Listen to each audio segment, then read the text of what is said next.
Hey guys, it's Missy Wolf, and I'm here with Kelly from the Dollyrots. How are you?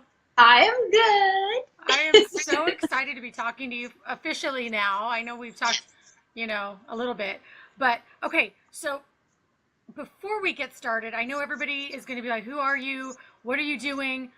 But I have to know about the mermaid stuff. I just have to jump right in and know about the mermaids because mermaids are huge right now, and it's part of your album artwork too, right?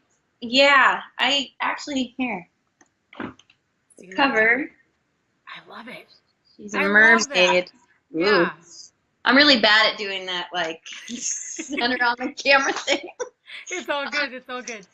So I grew up in Florida, Mhm. and I pretty much grew up in the water. So it was either in the Gulf of Mexico, in a spring, in a lake, in a river, just stomping around in a creek. Like I grew up like outside and in the water, Right. and I have no idea. I guess I don't know. Does every little kid just when they're swimming pretend to be a dolphin, a shark, and a mermaid? Because I mean, eventually I went more mermaid than the other things. But I mean, me and my sister, we thought we were mermaids. And growing up in the '80s, '90s, The Little Mermaid came out, and so of course there was Ariel and one of the best cartoon soundtracks ever.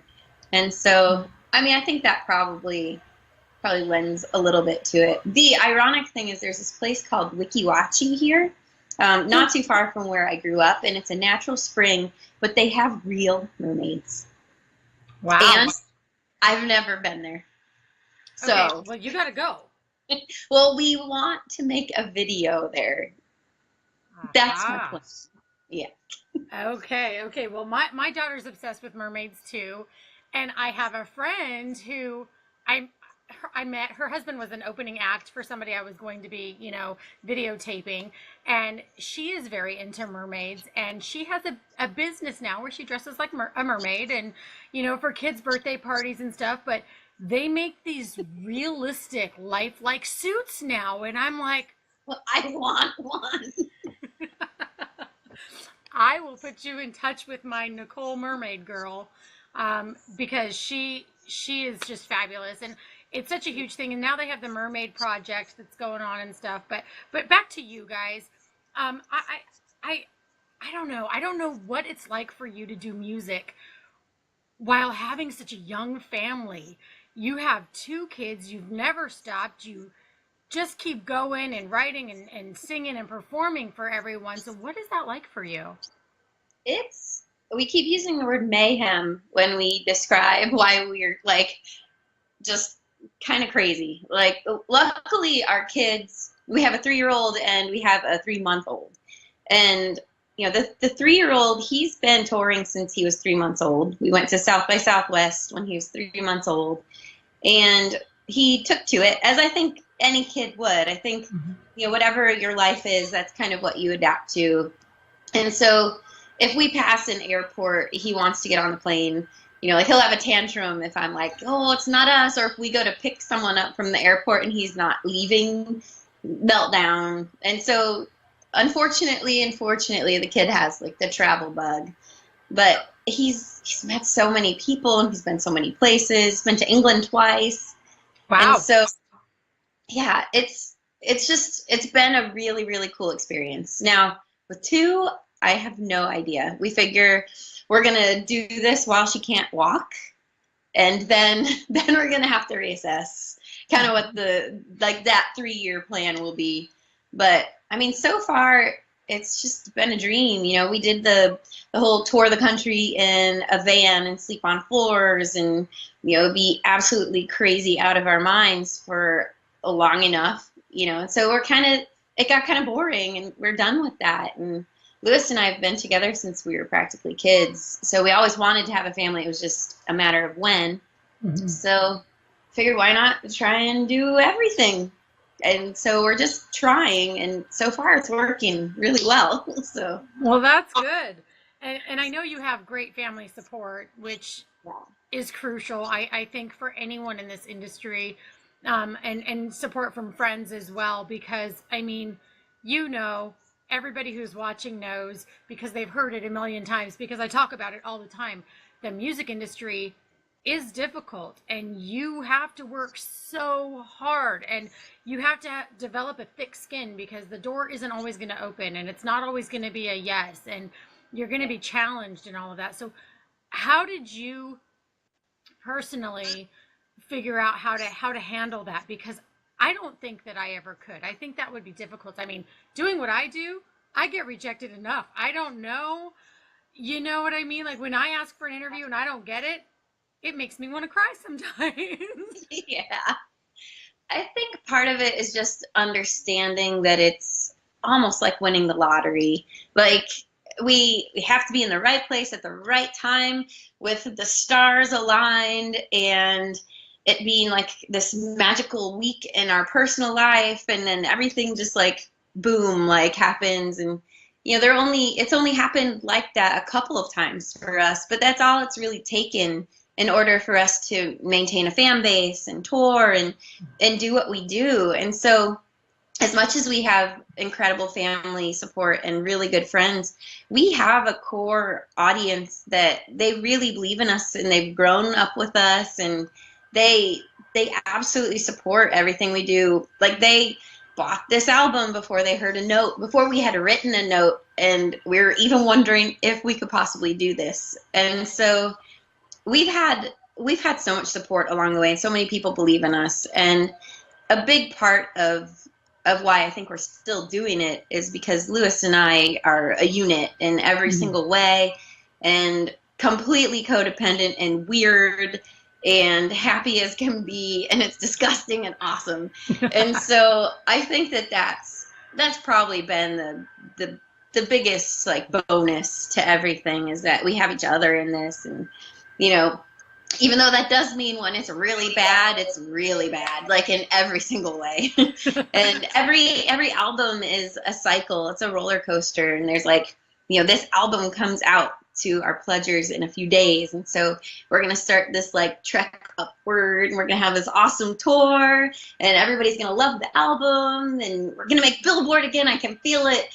And then slowly, like, you just go down, down, down, down, down, down. And then we look at each other and we're like, oh my God, what are we doing with our life? Like, what are we doing? And it's like, we'll make another album. And that's kind of just been our life. We just keep doing it over and over again, like crazy people. Well, I think that's great. And I think the fans relate to that too. And I mean, we can all kind of relate to that in different ways, but I think it's fun for them too, because how often do you have that one band in particular that you love, and you're like, okay, it's been 2 years.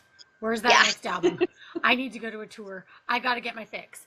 And I'm just going to say it. I had to get my fix the other night because Bon Jovi was here in Nashville, and I didn't think I was going to get to go. Oh, wow. And one of my friends from Europe posted that all of his friends were in Nashville, and I was like, you know what? This really sucks. I live here, and I can't go. And someone was like, I have a 5th row ticket if you want it. It's like, shut up. Oh my God. He's like, So it was great. But, it's true. Like, when you have something great and you have fun and you're promoting it and you're doing it, but then after a while, the fans, they itch for more and they want more. And you as an artist, I mean, you have to be one of those ones who's just like, okay, I got to write, or I see this inspiration here, inspiration there. Not since I had kids. Oh, really? Like, the writing has always been a bit of a struggle for us. Okay. And so I think, oh man, it's hard now, because we used to have all the time in the world, and then it was time to write this album, because we released a live album after we had our first kid, and this time I was like, I don't even know how we're gonna have 10 minutes a day to try and write a song together. And so Lewis would stay up all night and he'd create an instrumental. Then I would go in the studio the next day when I had like 20 minutes maybe, and pregnant and angry and tired and hungry. And I would just write the lyrics, one pass, then that was it. So the album's kind of magical because we didn't think too much, and we had to, it wasn't that there was a desperation, but there was definitely this feeling that it had to get done by a certain date. And so we were just pulling from the ether. And I don't know how, but we created something that we're super proud of, that like the people that have heard it so far have been really, really happy with and impressed by. And so I don't know. I don't know what kind of magic it was, but I'm very grateful. Well, it doesn't matter as long as it happened. Yeah. I sometimes call those like the God moments, because I can't explain it any other way. And I'm like, yeah, that had to be, because there's no other way around it, you know?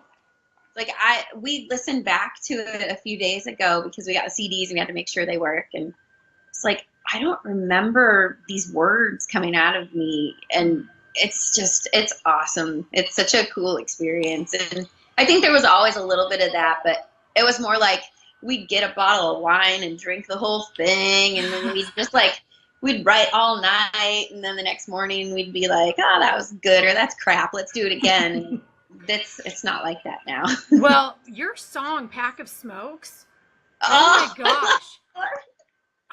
That's my favorite, and it's not what I was expecting by the title. I was like, wow, I love it. I want to know who wrote that and how'd you come up with it, or how'd they come up with it? Think of this one. So it's based on a true story, first of all, about Lewis's uncle and his girlfriend, and she really said that she was running to the store and she never came back. She was in her bathing suit. She never came back. We have no idea where she is. And so it's that was one of the first ones we wrote for this, actually. It's inspired by like our neighborhood. Like we were just kind of like looking out the window, grasping for ideas. And so, yeah, that one, and it's about just wanting to run away, which that feeling right now sometimes happens. I'll be like, see you, Lewis, I'm grabbing a pack of smokes. So kind of a joke now for us too. But that lyric video is, oh no, it's that addiction, this addiction. I don't even know what they're called. Yeah, this addiction has a cigarette thing, but it's a really, really funny video. Oh no, that's awesome. We'll have to put links to that up on our article when we launch this, so that everybody can see what we're talking about. But that song though, for sure, I was just I loved it. And so I know you talked about fans ordering this album before it was even ready. Did you do a pledge campaign? Yeah, it's our third time using Pledge. Before that we used Kickstarter for an album, and we realized we have incredible fans that can make us a successful band by utilizing that kind of platform. And so Pledge Music is great because it's all music. People know how it works. They have the account. And, we know their back end is awesome for fulfillment because we do everything ourselves. Like, I feel like I should show you what our dining room looks like right now. Wow. Yeah, it's like all around me. And so we do all of that, and we're crazy. But anyway, yeah, so we use Pledge Music. It's an awesome platform. And that way, when we're done, we get to own our music. And we've had great record labels, and we wouldn't be able to do this had we not had those experiences. But at this point, like, we can kind of do it. Absolutely. And, there's something for everybody out there, right? Because, I mean, there's pros and cons to every way you can distribute music and get yourself out there. And I'm seeing a lot more independent artists who are thrilled with being independent, and they really don't want to go to a label because they love having the control. They love having the freedom. I don't have to ask permission to cut my hair, change my look. I can do what I want.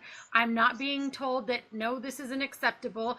But there's also a level of that guidance is appreciated and needed for some too. But I think that in this industry, people are really finding out where they can fit in, and it's more flexible to the different types of artists out there now. And I don't know that, everybody would agree with that, but that's just what I see, and through talking to people, and I love it. I love that anyone can do what they want, how they want it, if they work hard enough. Yeah. I mean, we like to say that there's enough room for everybody, and I think that's a perfect example of that, because anyone who, works hard enough and, learns what they're doing, learns their craft, thanks to the internet, they really can be successful if they really, really work at it and figure their stuff out. And so it's a cool time to be an artist, I think, because we've been doing this since, oh my gosh, like before social media, pretty much. Where if we were doing an interview, we would stop at a payphone, and we had our atlas. We didn't even have like a guidance thing in the van, and so to have started then and then be where we are now it's been a really cool journey. In a way, I do feel kind of bad for the young bands now, though, because we did get a lot of feedback, and we got a lot of feedback from labels and biz people, and from people in small town America thought we sucked, and like we did do all of that in order to get here. But I think for established bands, it's really pretty awesome. I mean, Pixies just did Pledge Music. Metallica used Pledge Music. It's really it's awesome to be able to be in charge of your art. There's no gatekeeper between us and fans, and that's really cool. Well, and it's great for the fans because honestly, the ones that I've spoken to be able to be a part of that artist getting their music out there and knowing they had something to do with it. And then also, there comes that the stuff that you can get as a fan, right? You can bid for special items and different things and some Skype sessions. I mean, the sky's the limit with all this stuff, and fans thrive on that stuff. These are test tubes Oh, that we're gonna fill with hair clippings so people can clone us. wow, that's Yeah. rad. I'm not kidding. Or they could turn the hair into diamonds now, right? I cut bangs because I needed more hair. Oh my gosh, that is so rad, and I love that. I absolutely love that. And there's like a goodie box that we make, and so people pledge for it and they get hair samples. It's weird and awesome, but yeah. It is totally weird and totally awesome at the same time, and I love it. And I love that you're laughing and that you're having fun with this too, though, because seriously, people eat it up, and I love it. And I'm just gonna say this: I'm one of those crazy fans of Twilight who, when that movie came out, the Breaking Dawn, the wedding one came out, I had to go get the one at Target that came with the movie prop, and it was just like the fake flowers from the wedding ceremony, and I'm like, I'm so stupid, but I had to have it. Yeah. So, yeah. Great. Yes, and forgive me, everybody. I am that girl. It's fun to know a fan. Like, I know what I would want from my favorite bands and people out there. Right? I'll take John Bon Jovi's hair. Ooh, that's pretty awesome. Like, it's great. This hair's been through a lot of stuff. Right? Oh my gosh. That's so cool. Well, I could just go on and on with you and have like girls' night forever with you because you're so much fun to talk to, and I love that you're real, because the first time that we talked, I can't even believe I answered my Skype that day, but I was like, I was a complete wreck, and you're like, no girl, check this out, and you were so real with me, and I was like, oh man, I love her. So I showed you my like terrible bed head, like bun head, which happens when like you do mom bun for like 2 weeks and your hair gets greasy and you have really long roots. Yeah. I got my hair done yesterday though, so it's all I love it. It's great. Yeah, I'm going out tonight, so I actually look somewhat decent. I'm not gonna say I look great, but I look somewhat decent. So yeah, it's all good. We both look better than we did the other day. But what's great is you were totally ready to do the interview at that moment, and I was like, my God, I love her. And just more people need to be like you, really, because I think that's what fans respond to as well, is just you're very real, and we all appreciate that. But is there anything else you want to talk about before we go? Because I think in the same way that our fans can be involved when we put albums out, when they talk to us on social media, it's always me and Lewis. And awesome. Yeah, like we are happy to do that. I mean, things in Facebook get really bogged down sometimes, but eventually we will answer everything. And on Twitter, it's instantaneous pretty much. So we're super accessible, and we're just really grateful that this is our life. So we're happy to share it. And especially now as parents, I feel like a lot of people have a lot in common with us, not just our music. And so it's just kind of fun to share that and know that it makes people happy, because we're really lucky and we're really happy. And so, happy to spread the love. It definitely shines through, and I'm sure your fans really appreciate it. I know I do. I love, like I said, how real you guys are, and it really does make it a much better experience when you're dealing with people. And it's not just, okay, who's this next interview? Who am I talking to now? And it's just move on, talk to this one and move on. And you're not like that at all. And I appreciate that. And I look forward to promoting the hell out of your new album. And what's the title? Whiplash Splash. I know I was going to say it, but it's such a tongue twister for me. Okay, guys, so you heard her. Just coming to say hi. Oh, okay. Let's say hi to Lewis. Hi really fast. Oh my goodness! Hello, little one. Where's my raspberries? Where are they? Wow, that's awesome! I love it. That's so lazy. Come say hi. Come say hi. Oh, the chunky monkey. So precious. Those eyes and the chubs, the arm chubs. I love the arm chubs. Yeah. That's just my favorite part. I love it. And your eyes, look at you. They're so bright. What is that? That's a computer. Yeah, she's like, wow. Oh my gosh. Well, I'm talking to you. I absolutely adore you guys. Please stay in touch. And if there's anything we can do, let us know.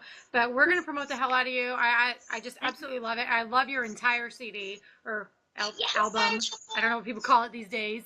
I love all your music. It's great. And it's fun, upbeat. And seriously, Pack of Smokes, my favorite song.